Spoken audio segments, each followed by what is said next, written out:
A tragic dry dock explosion leads to the creation of one of the most famous dive sites in Malta in today's episode on the Dive Saga channel.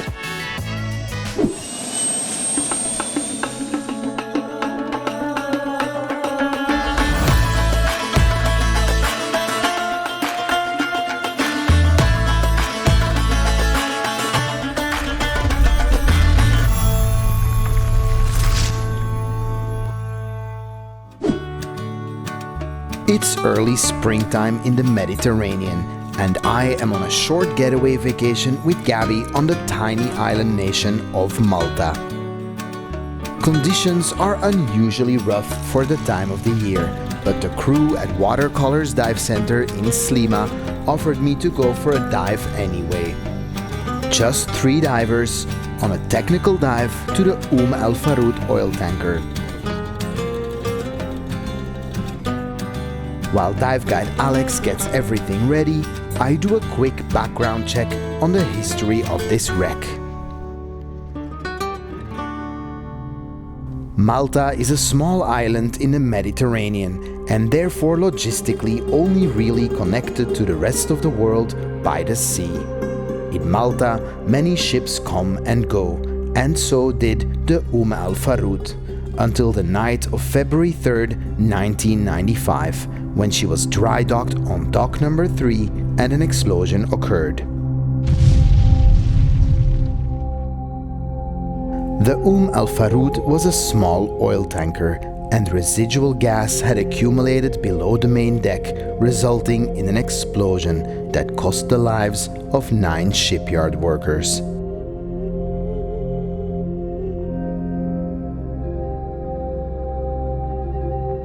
After 3 years, the decision was taken to tow her to sea and scuttle her as an artificial reef.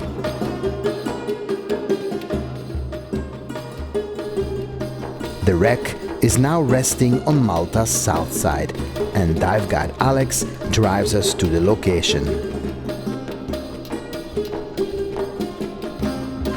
No boat needed, as shore entry is typically very easy.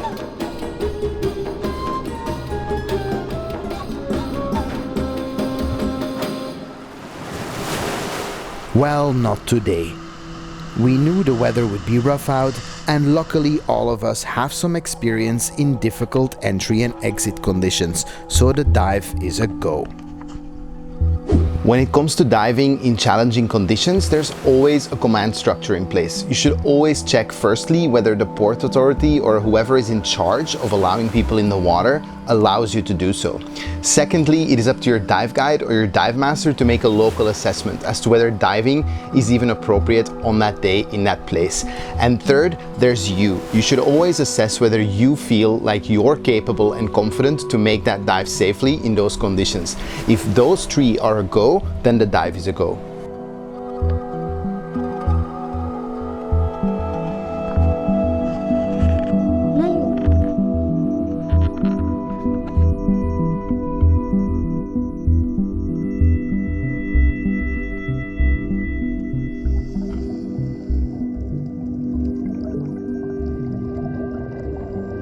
The wreck sits at about 150 meters or 500 feet away from shore, at a depth of 40 meters or 130 feet, about a 10-minute swim away from shore.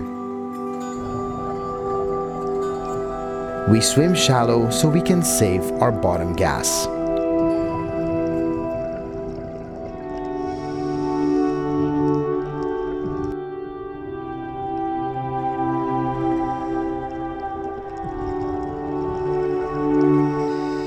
There she is, Al Faroud, Libyan oil tanker, registration number 6918613, 115 meters or 380 feet long, 22 meters or 72 feet high.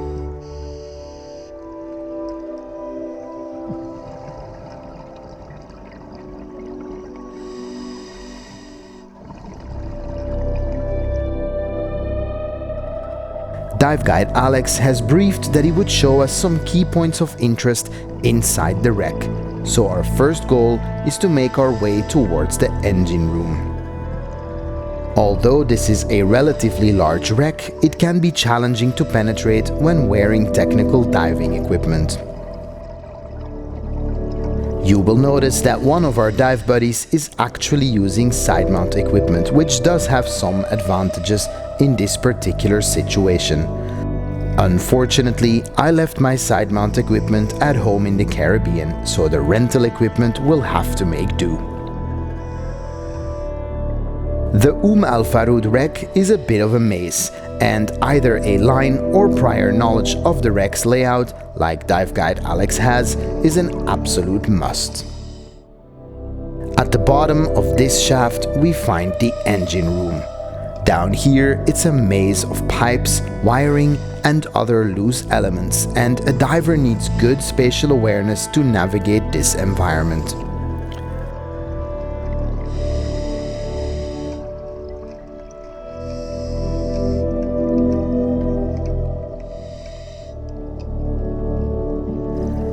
Knowing that a crew has lost their lives on this ship fills me with mixed feelings.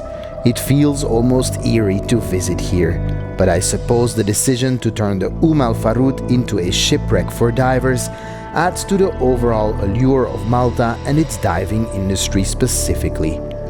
Out of a tragedy, something beautiful has been created.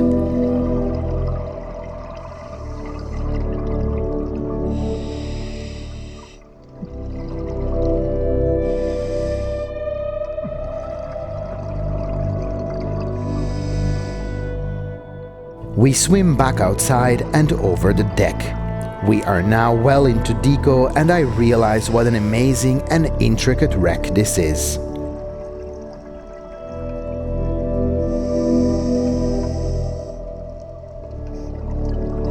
As we swim along the deck, we reach the halfway point, where the Al Faroud has been dramatically split in half by rough weather. It almost makes the wreck nicer. We then get to explore the holding area, where the gas explosion took place. Large sections of twisted metal bear witness to the scale of the tragedy that unfolded on this ship on that catastrophic night in February 1995. I don't think I've ever witnessed a place of tragedy so intimately, and my thoughts go out to those who have lost their lives in this exact spot.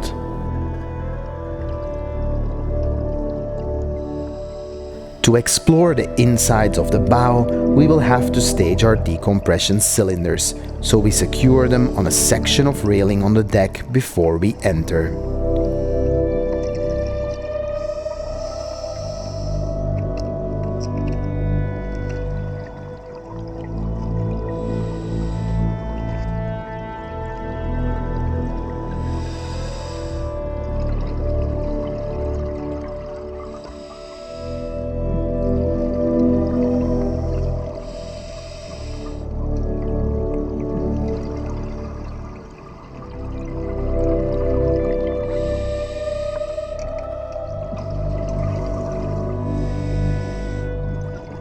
After a short round of exploration, we exit again and swim away from the bow to get a sense of scale of the Al Faroud oil tanker. The visibility isn't optimal, but it's still possible to get a decent impression of her size.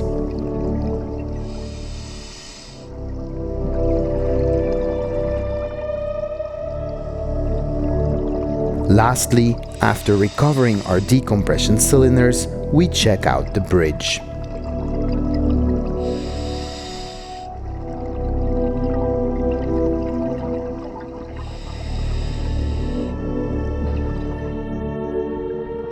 This dive ranks consistently high among the favorites when it comes to wreck diving in Malta, and I understand why.